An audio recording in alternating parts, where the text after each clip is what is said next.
It'll fake work. up there. It'll work. And, oh, it worked. We're live. So hello, everyone out there who's watching. It's been, I don't know how long it's been since we've had one of these Hangouts, but it's been too long.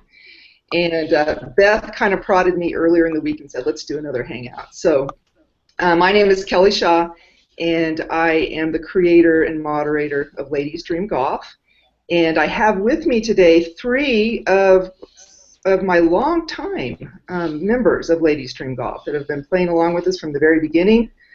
And I'm really excited to be doing this again. I want to start out by introducing each person on the panel and let them say a few words about themselves.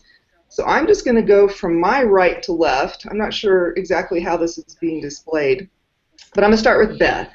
Beth, I've known for a couple of years now via online. I've never met her in person, but she's a really fun addition to Ladies Dream Golf. So Beth, why don't you introduce yourself? Thanks, Kelly. I'm Beth Bethel. I write a blog called Staying in the Short Grass, and I'm the editor of Pro Golf Now, which is actually we've just been bought by Time Inc. Really? So now I'm in the corporate world. Yeah. Fansided has been bought by Time Inc. And Pro Golf Now is growing by leaps and bounds. In fact, this month we had our highest number of page views ever. Well, congratulations. We've got 4 new writers. So I was supposed to be retired and enjoying my leisure retirement, and I've started working again. I just don't know how to think about it. But I still have time to play golf, and I love Ladies Dream Golf. It's made my life richer. Well, thank you. I appreciate that. So that's my life what I have to say. Just from meeting all of you, and I'm really, really excited to have our next guest, Cristina Panama. She has been following Ladies Dream Golf, and I assume she's been a golf fan for years and years because she seems to be very vocal. And she actually has her own blog that I've been happy to include links to her blog from my website. And so I don't know Cristina that well, so Cristina, tell us more about you. Hi, well, it's a pleasure to be here for the first time. It's kind of new, never done this, but it looks like fun. Well, I live in Guadalajara, Mexico. It's the same town Lorena Ochoa is from. So I've been plenty of times to the Lorena Ochoa Invitational. And I actually started playing golf when I was 12. And the idea of actually going to college and playing professional golf was there for me, but instead I stayed here in Guadalajara and I'm studying journalism, and I actually just applied to transfer to the University of Texas in San Antonio. So if everything goes okay, I'll be there by January. Oh, that's exciting! Yeah. And well, I have my own blog. It's LPGA World, and I also write for the San Andrews Golf magazine. That's an online edition. It has a monthly edition, and I write there also. Wow, you have some great credentials. Well, if you move to Texas, we'll be neighbors because I live in New Mexico. Oh, that's in Las Cruces, or what part of New Mexico? What's that? I live in Albuquerque. Albuquerque. Oh. Yeah, so we'll be close. Right in the middle of New Mexico. And finally, last but certainly not least, we have Colette Doucet, who lives in Canada. Did I say that right, Colette? Perfecto. And I know Colette has been a golf fan for a while, but I also happen to know that you just went to your first live event very recently and got to meet someone really special. So tell us about that, Colette. Well, I've been a golf fan for, my goodness, how long? Even before Nancy Lopez came on. And the first time I went to an event was the last one in Rochester for the Symmetra Tour. And I was able to talk and chat with Brooke Anderson, mom, and chat also with Brooke Anderson. And at the end of the tournament, I had the honor of meeting Nancy Lopez. Woo! shook her hand, talked to her a little bit, and that was, I mean, just the icing on the cake, if I could say so. The only two other person I would like to meet like that is Annika and Tuta for sure. Well, maybe you'll get that chance. That would be really cool. I'd love that. Well, again, thank you all for joining us. As you know, the Ricoh Women's British Open just wrapped up. What an exciting tournament! And before we start talking about that, I wanted to mention that we're taking live questions or live comments for anybody who's watching who wants to post.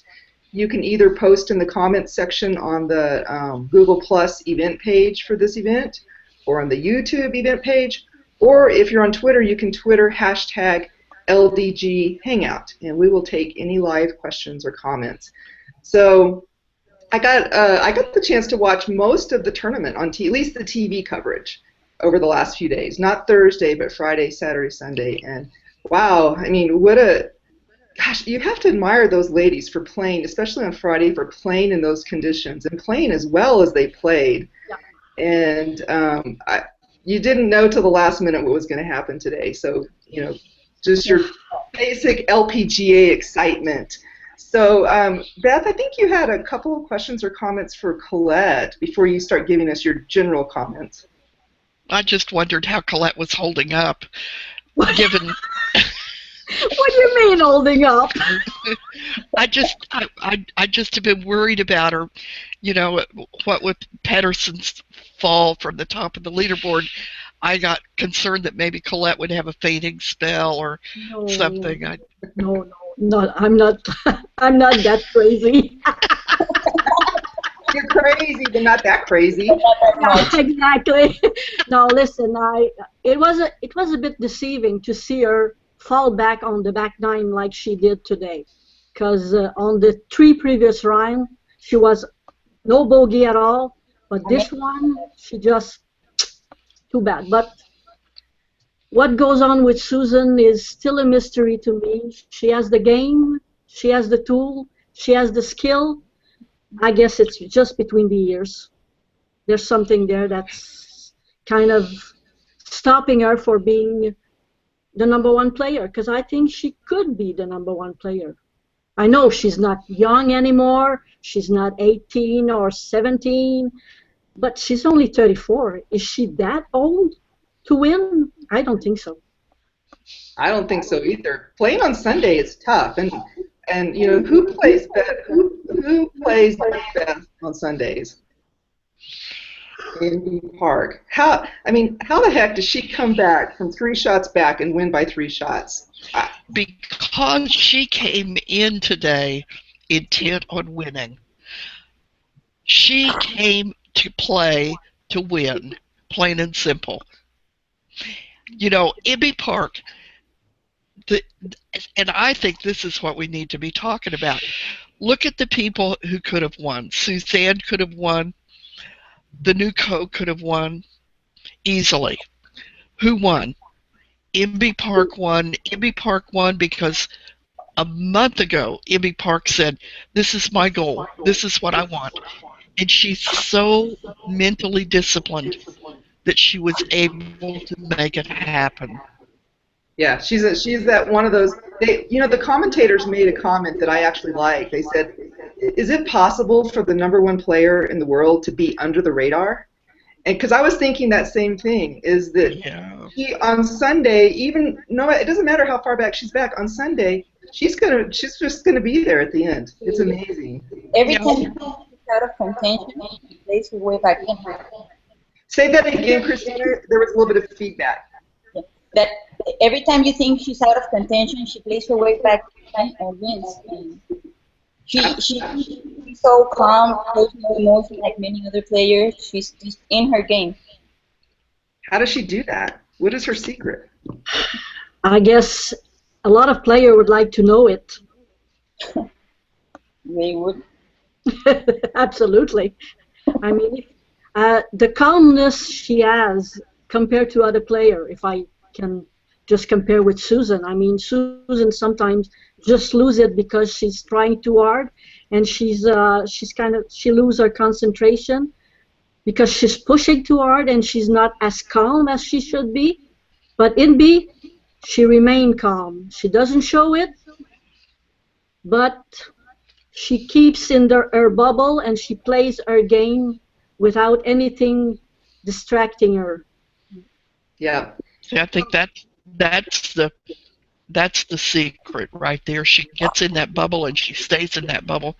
I mean, I felt like there could have been an earthquake on the 15th fairway, and Ibby Park would have walked right over it and gone down and taken her second shot. Probably. Nothing was going to interfere with her relationship with that golf ball. Yeah, exactly.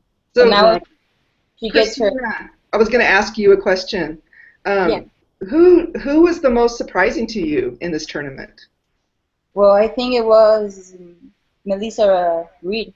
She finished in the top 10, and she had a great round yesterday. And I think we should keep an eye on her too, as well as the new pro. Cristina, do you think we'll see Melissa Reed on the LPGA? I think we will, and we should. She should try and make that her goal because she's really good. Yeah, she tried. She tried, but she wasn't able to do it. I think 2 years ago, she tried the Q school, but she didn't make it. But so many things happened with her in the past 3 years that I think her mind wasn't there anymore. So she's falling in love with the game again. So I think it's a good news for her. Yeah, I read she thought of leaving golf several years ago after her mom's accident, and I think her game is coming back. And like Colette says, she's falling in love with the game. So she should have a good year and try to go to the LPGA again. She has a new coach. She has Katrina Matthews coach for her. So I think maybe experience and the influence of Beanie might help her also. So it's good sign because I think she's a pretty good player and fun to watch. Watch. I had actually never seen her play before. I've heard her name a lot, and I know that she's popular because whenever she is in the field. On Ladies Dream Golf, a lot of people pick her. So I know that she's popular, but that's the first time that she really got some good camera coverage. So it was really nice to kind of get to know her. Hey, Beth, how about you? Who surprised you the most? Oh, my God. I'm going to put this one on the table. What happened to Stacy Lewis, Lexi Thompson, Christy Kerr, Paula Creamer? What happened to the United States Solheim Cup team? Hey, they were in the top 20. The first three that you listed ended up in the top 20. That's not bad for this tournament. Top 20? Yeah, but top 20. You know, it's... Many others didn't make the cut. Pressel, Cora, Creamer. Half the Solheim Cup team missed the cut. But that doesn't mean anything. I think it means a lot. Oh, come on, Beth. Well, you think that's going to stop them from playing well at the Solheim Cup? I think they're not. So. I don't think they're playing very well. Oh, come on. You know that when they're in that place, they were all the top of the leaderboard. Everyone was talking about how the last week in Michigan they all played some great golf and finished in the top of the leaderboard. That's so right. Did you watch last week, Beth? I did, and I watched this week, and it was like night and day. Tell me this: how representative of the course? Who knows about the course in Germany? How is it? Is it anywhere as tough as this course? Yeah, I don't think so. No, I don't think so. Yeah. I don't think so. It looks like pretty good. There are going to be some pretty difficult holes. But I don't think you can compare with Scotland. I think that Scotland is... There's always something weird goes on in Scotland, especially with the weather that comes in, the wind. I don't think in Germany you're going to have such severe weather that could influence that much the playing of the ladies. Yeah. Well, what about the Europeans, Beth? I mean, the Europeans weren't tearing it up on the leaderboard either, besides Suzanne. I was kind of following the Europeans. Masson turned in a respectable performance, and I don't know that Nacera was even in the field. She was. She How did was. she do, Colette? Do you Started know? out well. I don't know where she ended up. Plus something. I don't know. I didn't really check her score, but she made the cut. But I don't know what her score was. Maybe And that's I worth a think post on my part. Maybe I'll write a post on Because who it on would be what team made the interesting. cut. If you're going to make a point about the Solheim Cup, what you need to do is compare how the Americans did with how the Europeans did.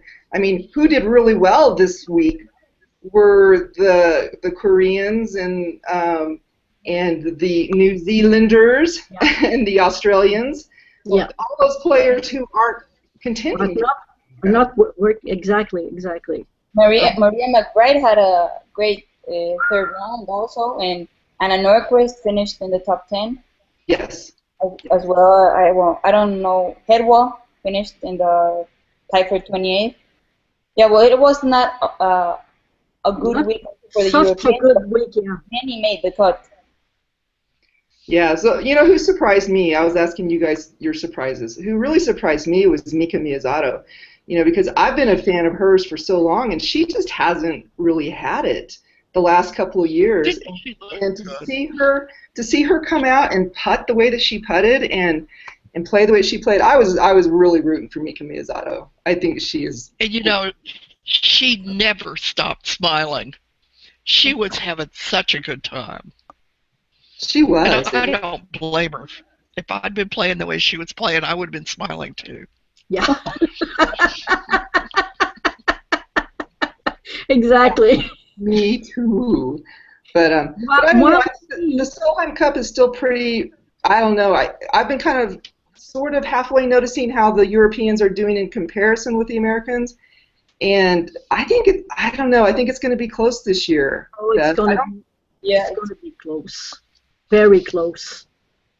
I wouldn't be surprised if the American would beat the European, but even though I'm taking for the European, but it's going to be much closer than the last one.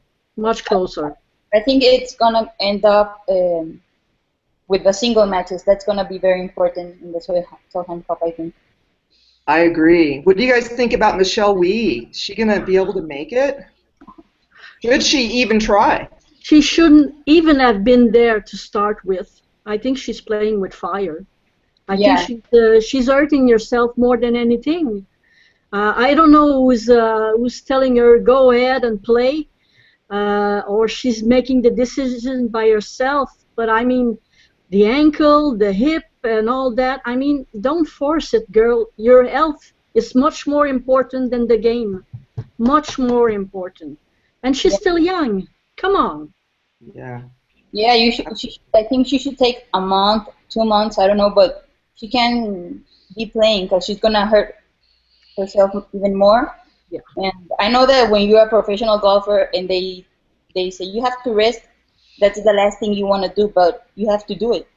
Well, especially with the Solheim Cup coming up, but like you said, Christina, it's going to come down to the singles, and they can kind of play around her a little bit if she's not 100% healthy in the earlier days, but on the singles, she's got to go out there and play. Exactly. And I don't know, does it come down to whether can Julie? I guess Julie Inkster can't make that call. Michelle has to make that call since she's going to qualify by points. Yeah. Yeah, I guess so. She will have to withdraw so someone else could take her place because she's already in it. So she's gonna have a hard decision to take. But maybe the best would be for her to step down and heal properly and maybe focus on next year. I mean, What do you think, Beth? You're staying awfully quiet. I was trying to remember where I read this. Maybe Christina can remember this. that Inkster is very concerned about whether or not Michelle can actually deliver 36 holes in one day. That Inkster has, in fact, raised that question about Wee's physical capacity. And while, in fact, it's going to be up to Michelle Wee to make the call because she does have the points, I would guess that Julie Inkster is going to put some pressure on her for the good of the team. Because I don't, if this week is an example of her fragility, I mean, she hurt herself stepping off the tee box. Mm-hmm. That's how many of us have stepped off the tee box and twisted in a twisty way, or crawled up out of a bunker in a twisty way and gone on and finished the round just because our bodies are working so they can I was just handle picturing those. you crawling out of a bunker, Beth. Oh man, well, I've been pulled out of a lot of bunkers because when you get right down to it, I'm so old. Let me tell you what's really, oh hush, Colette. What's really hard is to take your walker into the bunker and then have to use your walker to get out of the bunker. No way. So let me ask you a question. This question just came up. We were talking about the Golf Opinions Facebook page, and no other than the moderator of that group just joined our Hangout, and is asking, when is the deadline? Do you guys know when the deadline is? The Canadian Pacific. Really? So the end of the Canadian Pacific. Yep. After that, and that's They're gonna, yeah, that's when the decisions are made. the next one coming up is the Portland Classic, and that's in 2 weeks. And then is the Canadian Pacific right after that? Yep. Yes. It's right after. Mm-hmm. I'm probably going to start losing track of time because I think I told you guys I'm going to France, and I'm leaving. I'm leaving in about a month, and I've never been to Europe before, and so I'm going to watch the Evian tournament in France. So excited. Wee. But the bad news is I'm not going to the Solheim Cup. I know a lot of people are doing both of those, the Evian and then the Solheim Cup. I can't get away with that because, to go all the way to Europe and do nothing but golf, I would be in such big trouble. So we're going to go to the Evian, and then we're going to spend like 10 days just touring some other areas of France. Nice. So You're going to enjoy it. I'm going to depend on social media to keep me up to date with what's going on with the Solheim Cup. You should turn that off and just enjoy your trip. Don't worry about golf. So I have been losing track of time. Oh, I wanted to say a couple of things about fantasy golf before we run out of time. Ladies Dream Golf, the Make the Cut game, we only have 4 entries left on Make the Cut. So it's getting really exciting. I think there's 4 tournaments remaining that Colette, I think there's 4 tournaments remaining that are part of the competition, because only the tournaments that actually have a cut are included. So after the next 4 tournaments, all the remaining tournaments are no cut tournaments. So Colette, you hung in there till really close to the end. You were doing well. Yeah, I know, but the last 2 were poof. Yes. The last tournament just. And I actually bowed out. Like 2 weeks ago, I just didn't make my picks because I didn't want to be up there in the final. So you know how it goes. but I wanted to ask you guys. It's no secret that the LPGA has now started their own fantasy golf site. Yeah. I think was the second week that it's been underway, and I know Cristina is playing because I'm playing too. And I tried the first one and just couldn't be able to catch the second one. So, have you seen it, Beth? Have you tried it? I have. I'm playing also, but I hope that Ladies Dream Golf doesn't fold because of this. I do too. When I first saw it, I can't lie to you, I was a little discouraged. Just like, oh man, because now everyone's going to want to go play that game, and no one's going to play my game. But it's completely different. I have to say, it's really fun. It's a completely different concept, and it's very exciting because they keep the scores live all the time, because they have a live feed. That's one thing I don't have. I don't have a live feed to scores, so I have to actually copy and paste scores off of the websites to get them into my site. So, but anyway, I'm actually happy to see it, and I think it's a lot of fun, and I'm glad to see that the LPGA is getting more exposure, because I think that helps people be a little bit more engaged in the game. But I hope I can count on the three of you at least, to keep playing my game. You can count on us. Because I actually. Well, yes. I think it's fun to play both, because they're different. They're completely different games. Yeah. Yeah, and you can choose different players and exactly have an activity with different players to win. The concept is totally different. I mean, on the LPGA, it's the same that the PGA.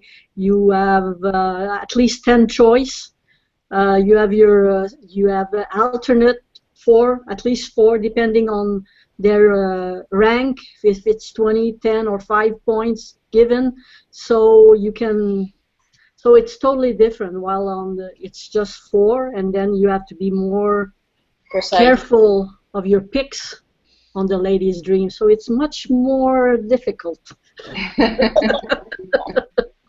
Yeah, what I noticed about the new one is that sometimes you're actually rooting for your first group of players to miss the cut, so that your alternates who are doing better than your players who are in your first group can actually move up. Yeah. So it's kind of fun. But it's been almost 3 years now that we've been doing Ladies Dream Golf, and like Beth said at the beginning, it's been so much more than I thought it was going to be, in terms of meeting people, in terms of just making connections out there. And you three are great examples of that. So I'm really glad that you're part of Ladies Dream Golf, and just golf fans in general, because it's nice to have golf fans to kind of chat with. Yeah, we can say silly things, and bet just us like that. And then we can meet in a tournament. That will be fun. Yeah, we should plan something. One thing that we have talked about, Beth has bugged me about this, and we should really do it. I would need help. Is we should have a Ladies Dream Golf get together. I don't care where it is, somewhere. Let's just whether it's at a tournament or whether it's our own tournament. Oh, that would be cool. Iowa. Remember, Iowa. Iowa? Iowa? Why Iowa? What? So Iowa? 217. Colette, have you ever been to Iowa? I don't give a crap. I mean, I'm gonna go. I'm trying to go there with friends who like golf, and we're gonna go for Solheim. The rest, well. Oh, I gotcha. You're already thinking 2017. Yeah, exactly.